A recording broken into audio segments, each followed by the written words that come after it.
They said the house on Ashridge Road had been empty for years, but when the wind blew just right, you could still smell burnt metal in the air. Locals thought it was just the old generator out back, until someone found the barrel behind the cabin, still warm to the touch, filled with half-melted dog tags and a pile of blackened letters. If you believe that some battles never really end, make sure to like and subscribe. And while you're at it, tell me, where in the world are you watching from tonight? Because what you're about to hear isn't just another story about a soldier. It's about a woman who tried to bury her name, only to have it come calling in the middle of the night. Her name was Ava Vex, late 20s, though her eyes carried 50 years of silence. She lived miles from anyone, in a cabin that leaned against the forest like it was tired of standing. The kind of place where time had stopped paying rent. The people in town barely remembered her face. They just called her the quiet one with the limp. But once, she'd been Colonel Vex, a strategist whose decisions had saved hundreds, though the ones she couldn't save haunted every breath since. That evening, the sky was orange and heavy, the kind that presses down before a storm. Ava stood by the barrel in her yard, her hands trembling around the silver chain that had lived against her skin for nearly a decade.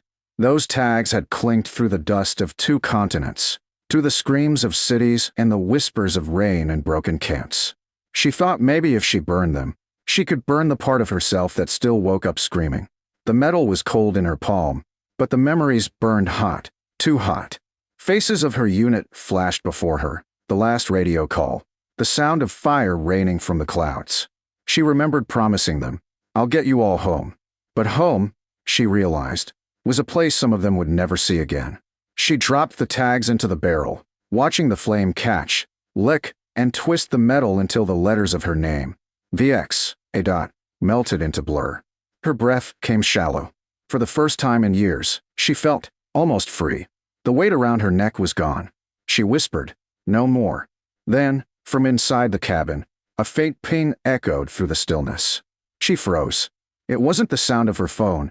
She hadn't known one since she moved here. No, this was sharper, mechanical, too familiar. Her heart skipped as she turned toward the flicker of light through her dusty window. The sound came again. Ping, ping, from a small metal case on her desk, the one she hadn't touched in 4 years. Slowly, she stepped inside. The room smelled like old paper and oil, the ghost of a soldier's life boxed away. She unlatched the case, and there it was. Her encrypted field calm, scarred and dented but still alive, its cracked display blinking with a single message. 4 words. "Colonel Vex, they know your name." Her chest tightened. No one had called her that since the tribunal. No one should even know that name anymore. She'd changed everything, moved, vanished, scrubbed every file. The network that device ran on was dead, dismantled. She should have smashed it when she had the chance. Her fingers hovered over the keypad, shaking. She wanted to throw it into the fire, but part of her needed to see what came next. Because deep down, she knew, some ghosts don't stay buried. A memory rippled through her mind. Her old commander's voice, the last words before she disappeared. "If anyone ever uses your code name again, run. It means the mission's been compromised." But she didn't run. She just stood there, the firelight flickering against her face, reflecting in her eyes like twin explosions from another lifetime. The comms light blinked again. Another ping. Then silence. Ava stepped back, heart hammering, and looked toward the forest. For a moment, she thought she saw movement. A silhouette watching from the tree line, too still to be human. But when she blinked, it was gone. The wind picked up, tossing ash from the barrel into the air, the ghostly flakes spiraling around her like snow. She whispered to herself, "They can't know. Not after all this time." But the message on the screen glowed brighter, almost like it was breathing. She yanked the battery, but the light didn't die. It just pulsed slower, steadier, heartbeat steady. She stumbled backward, knocking over a chair, her mind spinning through every classified file, every secret operation, every reason someone might still be hunting her. Then she saw it, the date in the corner of the message log. It wasn't sent tonight. It had been sent 3 years ago, and yet, it had just been delivered. The realization hit her like cold water. Someone had reactivated the old network, the same black channel system they'd sworn was erased. Someone powerful enough to wake up the dead. Ava's pulse raced. She grabbed the comm and the pistol from her nightstand. Reflex, muscle memory. But when she stepped outside, the forest was quiet again. Only the faint smell of metal lingered, and the fire in the barrel hissed, devouring the last of her tacks. She knelt beside it, feeling the heat sting her skin. For a second, she thought she heard voices, her old unit calling her name, faint through the crackle. Maybe it was the wind, or maybe it was guilt finally finding a voice. Either way, she knew peace was over. She whispered, "You had to wake me." The sky rumbled overhead, thunder rolling through the valley like distant artillery. And in that moment, Colonel Ava Vex understood she hadn't been forgotten. She'd been found. The storm came without warning. One moment, the sky was holding its breath. The next, it broke open, spilling rain like punishment. Lightning carved white veins across the mountains, lighting the cabin in flashes, like someone was taking pictures of her secrets. Ava sat hunched over the glow of her laptop, face pale in the flicker of code.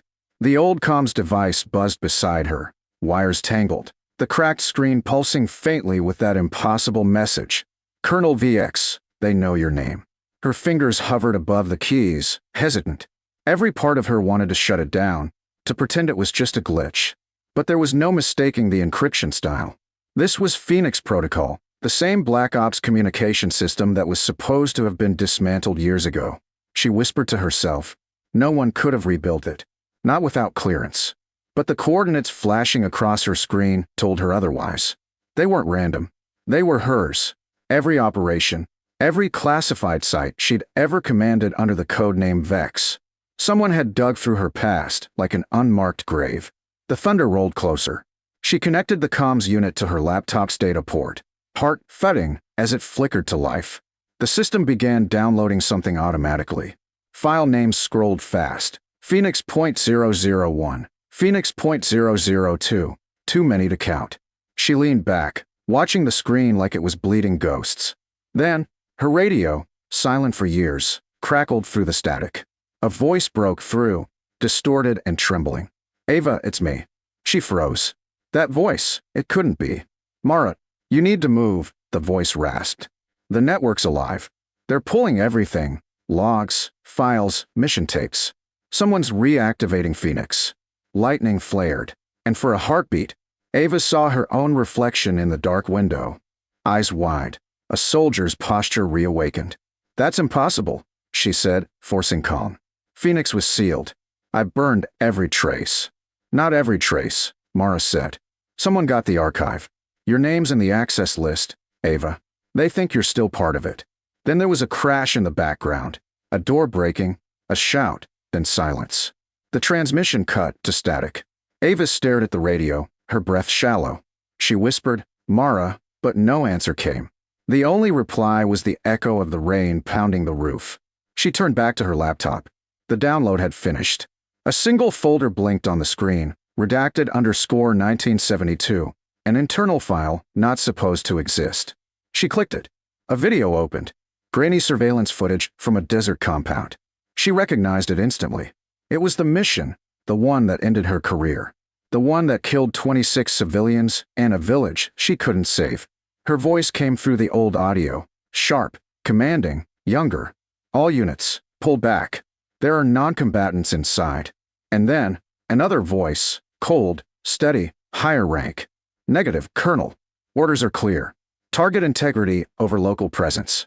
Fire when ready." Ava had argued, pleaded, but the order came anyway. She watched as fire swallowed the village. Her younger self fell to her knees in the dust, screaming. And the voice that gave the order, the voice she hadn't heard since, belonged to Major Reese. The rain outside drowned everything for a while. Ava sat in silence, the past playing on loop behind her eyes. She'd carried that day like a scar under her ribs, the one she never let heal. The military tribunal had called it a tragic operational miscalculation. Reese had called it necessary. But Ava called it what it really was, a massacre. She'd taken the fall to protect her men, and when it was over, they told her to disappear. So she did. Now, somehow, Phoenix was awake again. And if Reese or whoever was running the show had her name, it meant they weren't done rewriting history.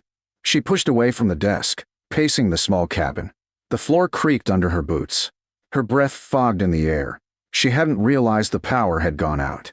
The glow from the laptop was the only light left, cold and ghostly. Then she saw something, movement in the reflection of the glass. A flicker, like someone stepping past the window. Ava grabbed her sidearm off the shelf and moved slowly to the door.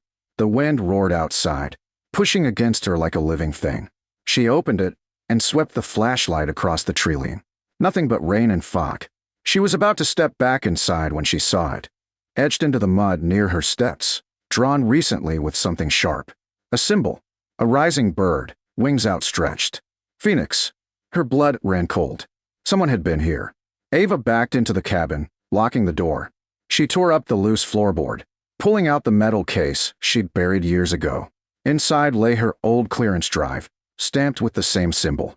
She'd promised herself she'd never touch it again. But that promise died the moment the first ping came through. She slotted the drive into the laptop. A loading bar appeared, decrypting classified archive. When it finished, a list of names appeared. Not soldiers.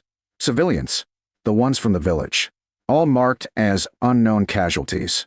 Every file beside them tagged. Project Phoenix test subject. Ava's throat went dry. These weren't just victims. They were experiments. She realized the truth too late. Phoenix wasn't just a mission. It was a covert biological test. And Reese hadn't wanted to destroy the evidence. He'd wanted to use it. She whispered, "Oh my God," her voice cracked. They killed them for data. She scrolled through more files, pictures, timestamps, orders signed by Reese himself. He'd buried her not to cover up failure, but to protect the project's success. And now, whoever was behind the ping wanted her silenced before she could expose it. A shadow passed over the window again, closer this time. The handle rattled. She raised her gun. "Who's there?" "Nothing. Just the storm." Then her laptop beeped. A new message blinked on screen, written in the same military font as before. "Stop digging, Vex. You won't like what you find." The cursor blinked below it, waiting for a reply. Her pulse hammered. She typed back before she could stop herself. "Who is this?" The response came instantly. "You know who." Her heart froze. She did. Major Reese. She whispered his name like a curse. "You should have stayed dead." The power flickered again. Then a final message appeared. Coordinates. Only 50 miles north. The place where it all began. Depine Ridge.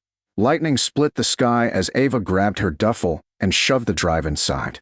She paused by the barrel one last time, where the last of her dog tags had turned to molten ash. Steam rose into the cold air like a ghost taking its last breath. "I burned my past," she said softly. "But it found me anyway." She climbed into her truck, rain pouring across the windshield, engine coughing awake. The wipers scraped uselessly as she backed onto the road. Her headlights cut through the fog, illuminating only the endless dark ahead. On the passenger seat, the comms device blinked one last time. A final message. "They're coming for you, Colonel." The road swallowed her taillights as thunder rolled behind her. And for the first time in years, Ava Vex felt it again. The rhythm of war pounding back to life in her veins. Depine Ridge was a graveyard of ghosts. The road leading there had long been eaten by time. Cracked concrete, vines swallowing the fences, rusted warning signs riddled with bullet holes. As Ava's truck climbed the final stretch, fog crept between the trees like it was alive, curling around her headlights. She parked near the remains of the old outpost gate, its steel frame half collapsed, the faded military insignia just visible under a layer of moss. For a long moment, she just sat there, engine idling, rain ticking softly against the windshield. The world was quiet. Too quiet. She could feel the weight of her pistol against her thigh, the warmth of the drive in her pocket like a heartbeat. Somewhere beneath this ruined ground lay the truth they buried, and the people they burned to keep it hidden. She stepped out, boots sinking into the mud. The smell hit her first, wet metal and something older, something that reminded her of the desert. The place hadn't been touched in years, yet as she moved deeper into the base, she saw faint light bleeding from beneath the main hangar door. She wasn't alone. Inside, everything hummed faintly with power. The generators shouldn't have worked, yet their red indicators glowed in the dark like eyes. The main server bank loomed in the center of the room, tall and humming, its screens alive with data. She aimed her flashlight and froze. Someone stood there, waiting. You made good time, Colonel. The voice came from the shadows, smooth and deliberate. A man stepped forward, older now, gray at the temples, uniform immaculate despite the years. Major Reese, the man who turned her from hero to ghost. Ava didn't lower her gun. You sent the ping. Reese smiled faintly. We needed to see if you'd respond. And you did. Why? Because Phoenix was never finished, he said. You think you were the only one who ran? No, Colonel. You were the only one naive enough to feel guilty. Her jaw clenched. You killed innocent people. I followed orders, Reese said coldly. And you're still following yours. Coming here, trying to make it right. There is no right, Ava. Only what survives. She took a step forward. You buried my name. You buried their names. I protected you, he countered.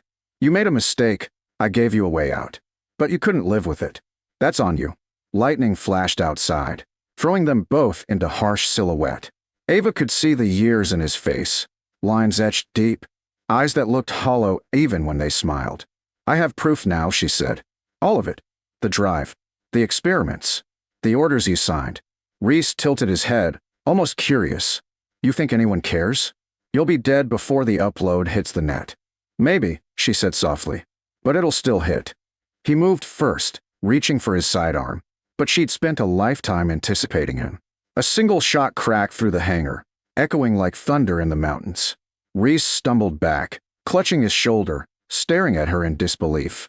You wouldn't. I already did. He fell to his knees, blood soaking through his sleeve. She walked closer, the gun still steady.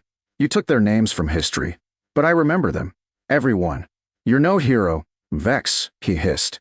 She looked at him for a long moment, then lowered the weapon. Neither are you. She turned to the console.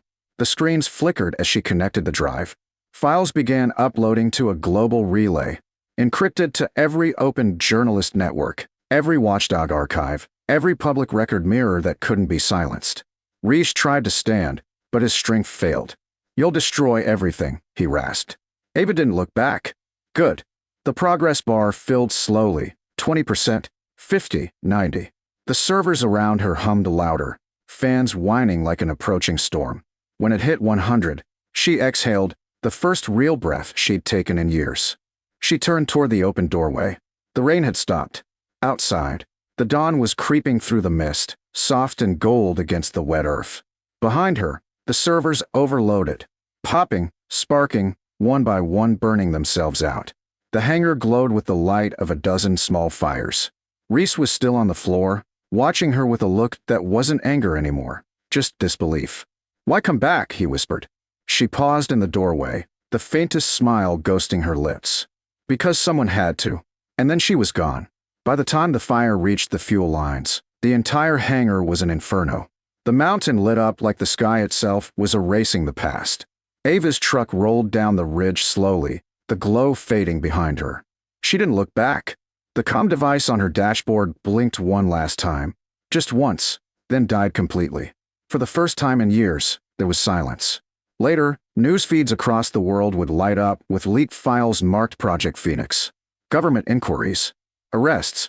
Questions no one could ignore anymore.